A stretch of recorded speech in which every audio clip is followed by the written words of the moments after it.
Hey, Michael. Hey, how's it going, Pranab? So good to see you. I'm good. I'm excited to do this with you. This was Me too. inspired by a lot of your podcast with Jake Orthwein, where you went on the deep end of things around different aspects of non-duality and sort of the goals of the path. And this is going to be more of an introductory type podcast. I've been following your work and learning from you since probably 2019. It's been a while. It's been a while. Yeah, it's been a long time. I think I've sort of been in the waters of all the podcasts and everything, but I think it's been since 2019 since you've done sort of a more introductory type thing. Sweet. Let's hop right in. Awesome. I think a lot of students have come to your meditations after doing apps like Waking Up, maybe even Headspace. They've read books like The Mind Illuminated. Maybe they've been on Twitter and meditation Twitter. They've done a Goenka retreat or a Jhourney retreat. What makes those kind of students meditate with you afterwards? Yeah, I think there's a couple things. One is that I'm used to working with those kinds of students, and so I know how to speak that language and can show them some stuff that those traditions aren't showing them. So it's like, not only am I providing something that they want, but I'm providing it with an adapter kit. Like, here's how this works for the language you're used to, or in the language that you're used to. So that's one. Another one is that a lot of the stuff I'm teaching, if you do it in a tradition like a Buddhist Vajrayana tradition or whatever, you're going to need a lot of preliminaries and a lot of initiations. And it's actually, you might take 10 years before you start learning the stuff that you want to learn. And I'm not doing any of that. So that's a big advantage as well. And then there's just some people who, for whatever reason, Shinzen, one of my teachers, and I think one of your teachers as well, right? Always said that there's just the added value of kind of who likes how you present, so it's, in some ways, it's not that I'm teaching anything different, but there's just the language I use or the way I'm talking about it that for whatever reason, some people, vibe with. Nice. And what would you say is the best sort of way to see how your meditations fit in with sort of the meditation ecosystem in 2026? I don't know. You tell me. I mean, the best I understand it is kind of what I just said. I think that there are people who, number one, want to be introduced from a certain direction that is not the Vipassana, Theravada Buddhist direction, even though I understand that direction and practiced that a lot for a long time. They want more of the non-dual direction, more of the tantric or Vajrayana direction. And as far as I know, there are very, very few people willing to teach that outside of a tradition. The only other main group I know is, Charlie Albury and Evolving Ground, and they're still in Dzogchen, but still rogue enough that it's very accessible, and what they're doing is wonderful, by the way. And I really enjoy their material to the extent that I've gotten into it. But the meditation ecosystem, as you put it, the Booty industrial complex doesn't really have much room for people who are kind of like outside of a particular religious thing, especially if you get, I'll just use a pejorative term, if you get kind of above basic mindfulness, you're pretty much going to be in a thing. Now, I've always been of this attitude where I'm kind of outside of traditions while still deeply respecting the traditions and getting into them to learn. But Shinzen Young really, even though he is Buddhist and teaching Buddhism, he's very ecumenical. And so really reinforced that part of my personality with a lot of teaching.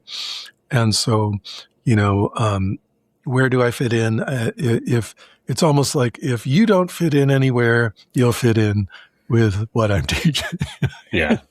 And that's exactly That's exactly what brought me to your sits back in 2019. When I lived in San Francisco, I was window shopping at a bunch of different places, and they were interesting, but some felt a bit dogmatic or maybe a little bit too rigid.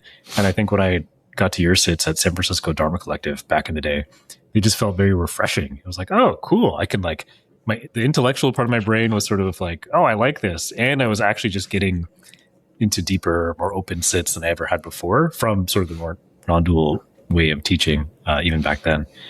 And I like how you're very meta-systematic. Like, I think part of the value of being in Sangha with all the people through the courses and retreats is everyone just has a different background. Like, everyone's just got a lot of different practice experience from across many different lineages. And I just think that's quite rare. And you're able to sort of work with people depending on where they are because of this sort of structural view of where things go, while also respecting the individual lineages and traditions. Yeah, I really do respect them and feel deeply grateful to them and all that. So it's not about, well, throw this all out at all. But I think that it's very hard for people these days to I'll use this word, submit to a tradition in that way that is sort of traditional. And I'll just throw in Keegan levels there and all kinds of stuff where the problems come up. So you can do it for a while, and I recommend you do it for a while, but eventually you will find yourself unable to do what's being asked of you, probably. And some of that's good. You're being challenged. You're having to get outside your comfort zone. You're having to step outside what your ego might be cool with doing, and all that's good. But then there's another part of it that is just not necessary. Yeah. And I think that comes across, I think both your style and sort of the breadth of experience comes across in your podcast, where there's just so many interesting people. I think I've listened to probably not all, but most of the episodes.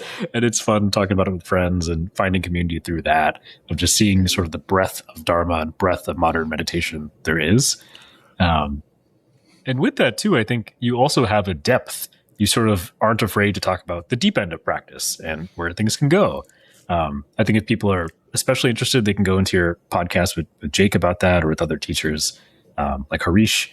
But sort of curious how you sort of view, in maybe more beginner language, where practice can go. Like, what is sort of a goal that people could have on if they want to take this far more deeply? Well, I think that the traditional goals, most of them are real. You really can live a life where there's much less suffering, where the angst and the contractedness and the fragility and the trauma are just greatly, greatly, greatly reduced, and the sense of being connected and in tune and flowing with experience, even if it's very difficult experience, can improve to a level that is kind of hard to believe. It's radically improvable, and I'll just put it that way. The sense of I'm a separate, atomized, bashed upon, under siege victim of circumstance just completely or almost completely fades and eventually vanishes. And the more, it's not so much, oh, now I'm a this, it's more like, this, open, connected, alive, vibrant, flow of experience just keeps unfolding in a way that is amazing. And so that's some, let's say, poetic language in the direction of where that goes. Yeah. Yeah. And I think a practical example of that sort of, to me, has been something that has been a reminder that you've mentioned on retreat a couple times, is the meditation student you've had with really intense chronic pain, something around needing, high dose opiate use and how that's shifted. But I'm curious if you could just share that story to whatever extent makes sense. Sure. So one of the things that Shinzen taught me is how to work with people in chronic pain, and using some pretty hardcore techniques. And so one of the people from the Shinzen world came to me to, get individual guidance on that. And this person was, had sciatica. Okay, sciatica. You've met people with sciatica, no big deal, but it can be a very big deal. It can be, the intensest pain you can possibly imagine. And it's always there, 24 hours a day. You can't get away from it. And so when I first started working with this person, they couldn't lay in a bed to go to sleep. They were permanently in a reclining, like Easy Boy chair that was packed with bags of ice. So imagine your lazy boy has just, I said Easy Boy, it's a lazy boy.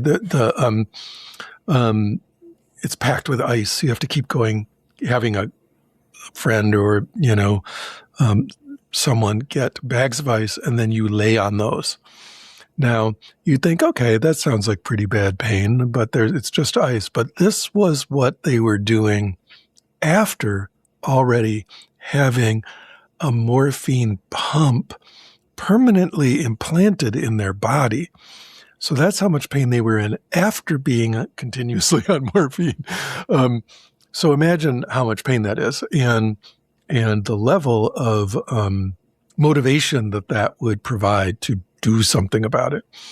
And so when I first started working with them, because they were on that much morphine and in that much pain, they almost couldn't follow the simplest instructions, like follow your breath was kind of too hard because they're very befuddled with all the morphine. But little by little, we worked on it. Little by little, we worked on it. And they started seeing that it was making a difference and started putting in, when you're in that much pain, you might as well spend every minute meditating. Every minute that you can, you're just meditating because you're just laying there in agony anyway.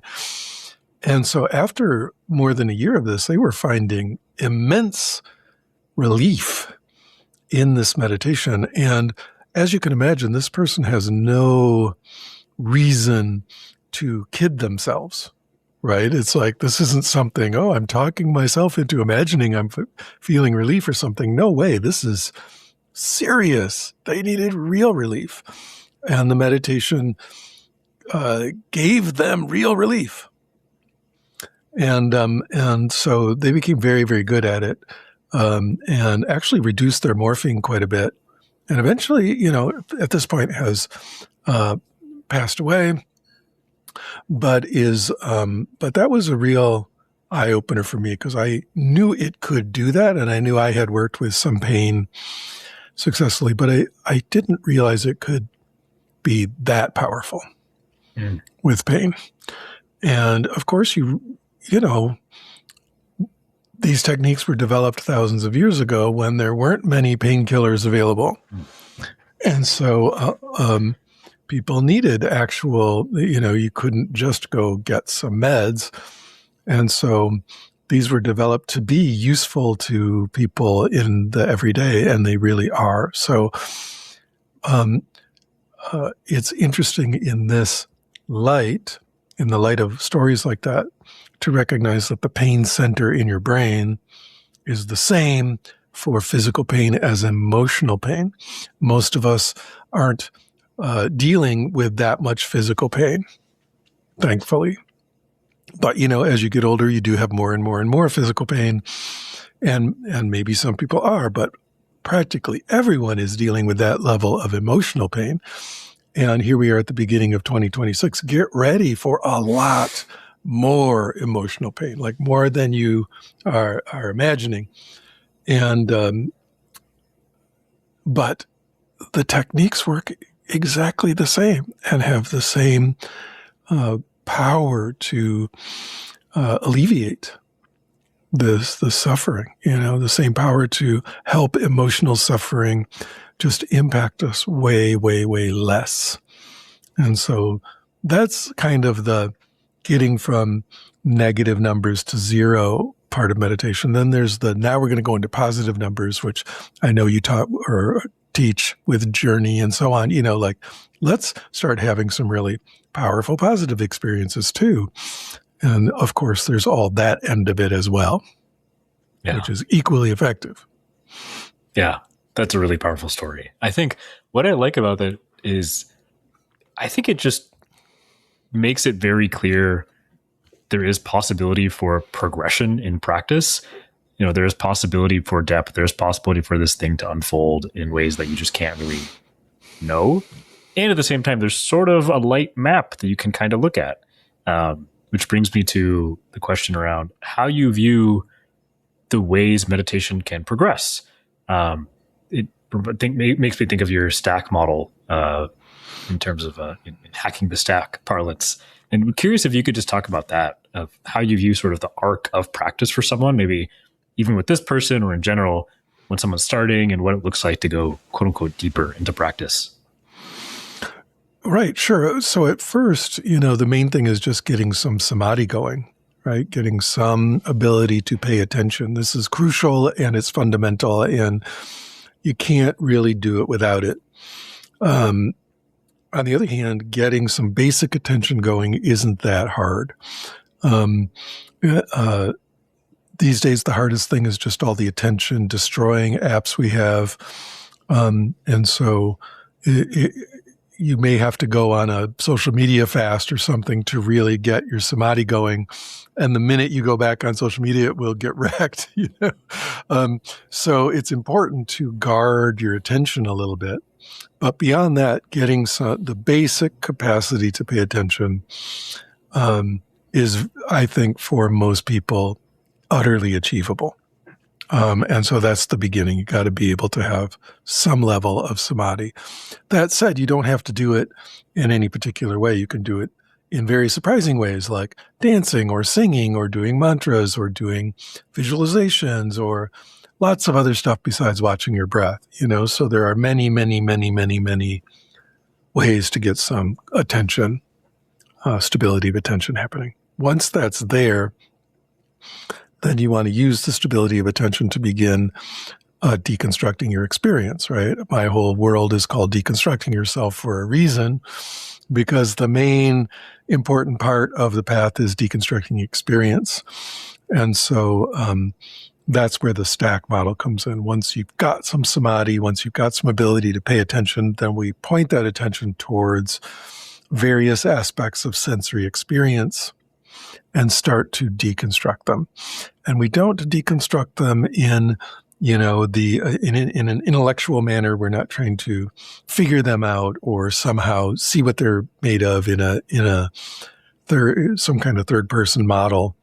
We are deconstructing them experientially.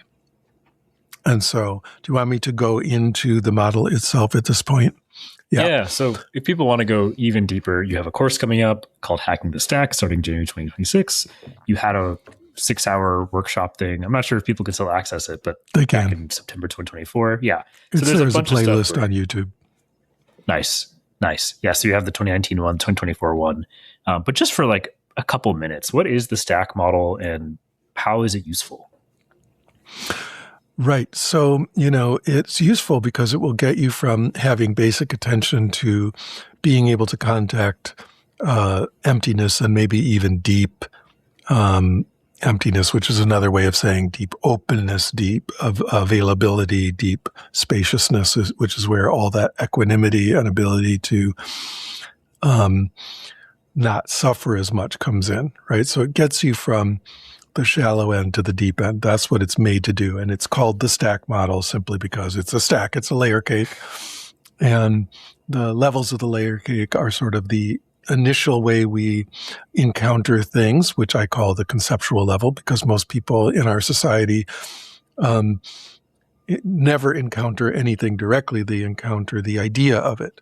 Even when we're talking about feeling into our body sensation, we're thinking about body sensation and having ideas about body sensation rather than feeling it. So that's level one, is conceptual. Then we go down to the first level of the cake where stuff really starts to get interesting. This is one of those cakes with icing at various levels. And so there's some icing already when we go into level 2, which is called the phenomenological level or the phenomenal level. And this is where we go from, my ideas about, let's say, the feeling in my pectoral muscle to actually getting into the characteristics, the qualia, right? And so it's a very different way of encountering our body. We're not thinking of mechanics or plumbing or, wiring diagrams or, none of that. You're just feeling it. And so it's qualia, right? So you might say, oh, my pectoral muscle feels a little heavy, and maybe this one part is a little tight and crampy, and this other part feels kind of warm and smooth, and this one other part, I can feel this a little pulled or something. And so you just start getting into qualia language. And of course, you're not doing it in a meditation linguistically, you're doing it experientially. I just have to talk about it in words. But notice that's a big difference between thinking about your muscle and just feeling. That's a big number one. You will be meditating now if you can do that. And for a lot of people, it's easy. And for some, if you're very particularly stuck in your head, super rational, super mental, it can take a little while to let go of that and really start just getting into experience. I'm always going to make my pitch for the humanities. This is where the humanities are really important. They teach you qualia. And, the new version of the humanities, where as in the last 30 years, where, you think all literature is about Marxist economics or something, it just doesn't help. That's not what we're talking about. It's like, no, things can feel certain ways. Human beings have experiences, get into the qualia of the experience. So that's the second level. And that's actually a big deal. And doing things like going to museums and listening to orchestras and getting into literature and poetry and dance and stuff can really help, because it reminds you how to use your senses instead of just your rational mind. So that's layer 2, the phenomenal or phenomenological or qualia level. And then layer 3 is where things start to get into the deep end. And that is, if you are tracking, once your samadhi gets deep, you're tracking a lot of different qualia all at once. Because your mind can stay focused enough that all these different things are happening, let's say, in your pectoral muscle. And a shift starts to happen where instead of conceptualizing each of these qualia as different and separate and having these various characteristics, the main thing that starts to be clear and obvious and sort of in your face is that it's all changing. And so this changingness is super interesting and becomes prominent. And it's also unifying. Here's all these different qualia. They're in the phenomenological level, they're different. Oh, this is tension, and this is size, and this is felt sense of weight, and here's temperature. Those are all different dimensions. But when you start getting into the changingness, they all are unified in the dimension of changingness because they're all changing. And so I call that level the flux level. Shinzan calls it flow. Either way, you could just say the delta or the change level, where everything's change.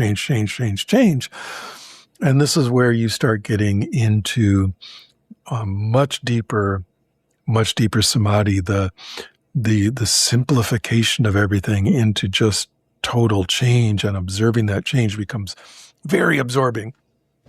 It's also really interesting because it deconstructs your mental ideas about how the world is put together. Because watching everything change, you realize you can't find the boundary of a sensation. No sensation is actually separate from another sensation in any way that you can locate. Every single property of every sensation is continuously changing. So in what sense is it ever the same sensation? Because no part of it is ever the same.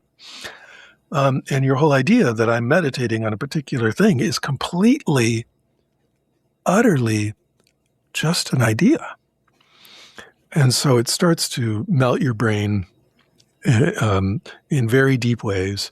And that leads to openness. You start noticing that within all this change, there's a tremendous amount of space. It's the only way you can say it. It's a felt experience. It's not literal space, but it's a feeling of a lot of room, a lot of openness, a lot of kind of like maneuver ground, right? It's just very big. And within that, it's also very awake. And that whatever's changing and arising, all this experience stuff is happening against this background of just a lot of space and a lot of awakeness. And that's when that's the last level of the stack that we hack, is this openness. Now there's places to go beyond that, but that's this is Vipassana, right? This is technical Vipassana.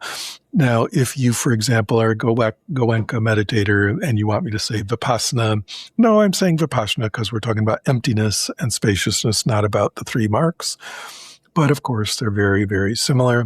But what's interesting is when we do it in the stack, we're doing it not just in body sensation. We're doing it in our emotions. We're doing it in our thoughts. So, the four parts of mindfulness, we're doing those all at once, essentially. And then even in external sight, external sound, all that. So we're deconstructing all of experience into openness and awareness, right? And so that's where the stack model goes to. So it can take you from being a very, very beginning meditator all the way into rather deep experiences of openness, emptiness, what an early meditator, early Buddhist would call no self, things like that. That's awesome. Thank you. And I have a few reflections. I think one is just deeply practical as a framework, because in any you can do it. It's practicable. Yes. Mm-hmm. Yeah, it's practicable, and it shows how it's all continuous. Because sometimes people hear about these like those cool experiences and these cool experiences, but how does it all fit together? This kind of gives a map to how it all fits, and it's not like it kind of, to me, I think over the arc of years, you can see where your sits become closer and closer, or kind of move more gravity wise down the stack. Yes. It also sort of explains, sometimes people say, oh, running is my meditation or dance is my meditation. And it can be, like, it really can get people to that level 2 of sensation experience. But meditation is one of the almost, probably not exclusively, but it's one of the things that really has the view of levels 3 and 4, of getting into that emptiness, of getting into the real deconstruction. Yes. Yeah. And so, if you get a taste of that, then you can bring those things into your movement or into your, acting or whatever. And it actually becomes an even deeper meditation. You can bring it into your rock climbing or your biking or whatever. Yeah.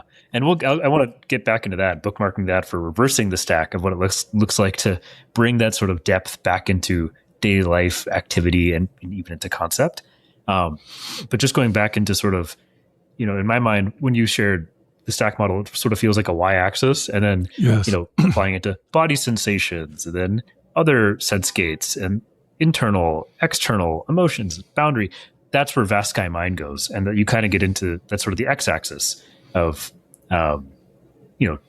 learning just the fundamental Vipassana move, the emptiness move going downwards, and then applying that to maybe different areas or verticals or sense gates. I'm not sure exactly the right way to frame it, but that's kind of sense what you do gates in your works. Vaskai mind. Yeah. Yeah, that's right. Vaskai mind is about using the hacking the stack concept to go down to spaciousness, openness in every different sense gate, which is, of course, if you can do that, and, reliably people do get there, even if you only can do it a little tiny bit, it's a big deal.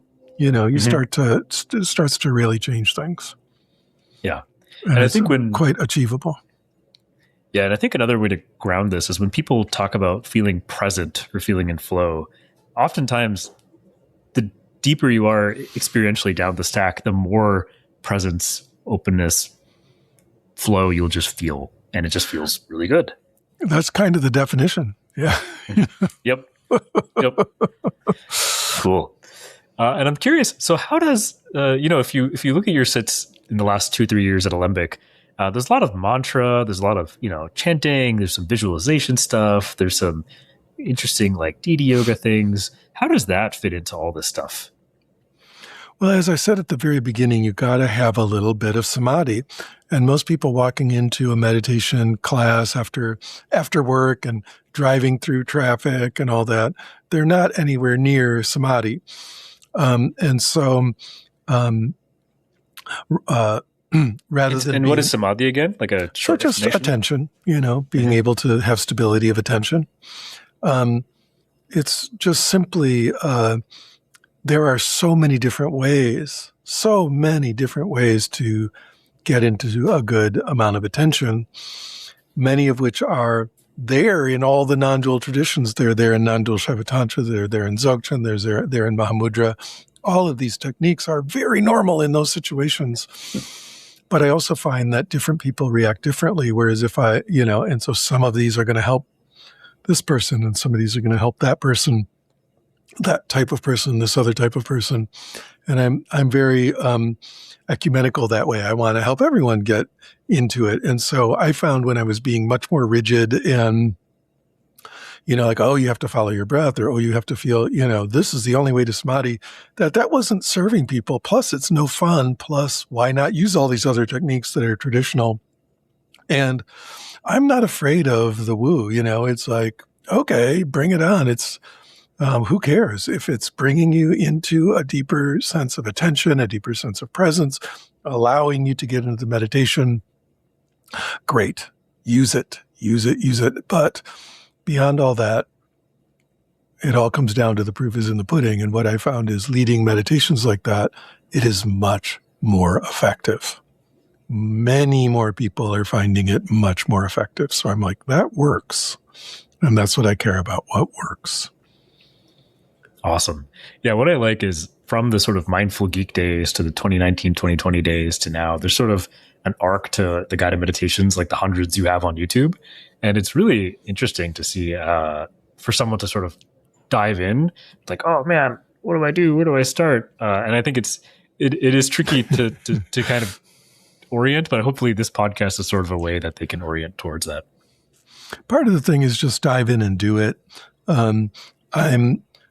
These meditations the guided meditations on YouTube are always to the whole world, but also to a room of people where there's brand new meditators on day one, as well as people who've been meditating for 20 years. All of those people are in the room. And so I'm doing a thing of remixing a lot of different techniques to work for people at very different levels, and throwing in this and tossing in that.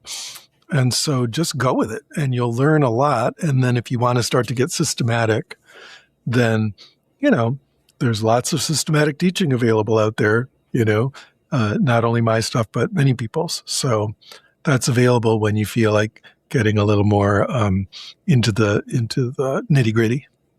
Yeah, that's awesome. And how can someone, if they're like, cool, this sounds good, what do I do now? How do I get deeper in? What's the best way you recommend someone engage or interact with your work? Let's say, maybe not pure beginner, but just they've done a bit. Yeah, it depends on where you're at. If you feel like you want to start at the beginning, then do Hacking the Stack. If you feel like you kind of already understand, like if you've done a lot of Goenka retreats, you've got the basic, you've got enough Vipassana, I'll call it Vipassana skills to do vast sky mind. It's still going to be challenging because I'm going to use your skills in a whole bunch of ways. You probably haven't been using them, but I'll teach you to do that. And then, so a lot of people go into vast sky mind 1.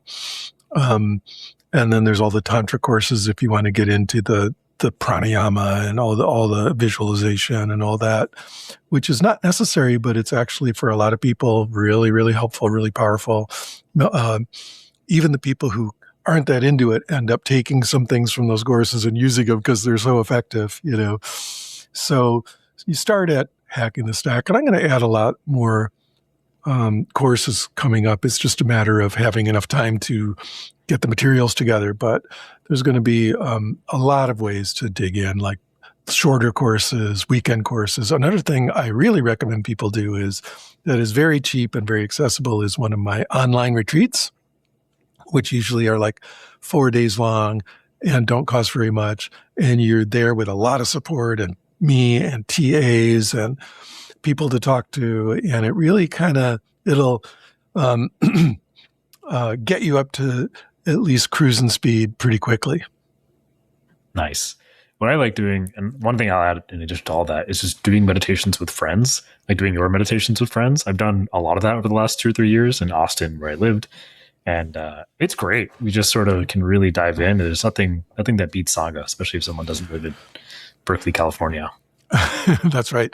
Sangha is everything. And it's one of the, I think, most beautiful and effective and heartwarming parts of my teaching world is that, we help people get connected to other people, and then those connections last. And so, in any class you're going to take with me, you're going to get put in a pod and have the option of, talking with anyone and start to come out of the, I'm originally from Michigan. There probably was zero meditation available when I was there. And it's like that kind of like Midwest isolation, no one knows what I'm talking about or interested in, is suddenly relieved when you're in a group of people who all want to talk about that and actually know a lot about it. This is one of my favorite things about the Deconstructing Yourself Sangha is it's not like I'm the guru and everyone else is a little worshipful follower. It's like quite the opposite. And these motherfuckers are smart, and know a lot and want to talk about it. Would you agree? Yeah. Oh, I love joining retreats. I feel really sad that I've missed most of them the last year just because of time constraints, but they're a blast. They're life-changing and just some of the most fun I've had. It's one of the things about the retreats, the in-person retreats, is we allow people to talk at meals. And so you're getting to interact with like 50 people who are all super into what you're into. So it's great. Yeah. Well, this has been wonderful, Michael. I think there's a lot more we could talk about. The role of energy and pranayama and all the cool Vajrayana Tantra stuff. There's some of the historical basis with Hindu Shaiva Tantra, Buddhist Vajrayana. Why do people talk at your retreats? And what is Vipassana and how is that different than Vipassana? And a whole lot more. But I think we can save that for another day. Let's save it for another day. I'd love to do this again. Awesome. Thank you so much. Thanks, Pranab.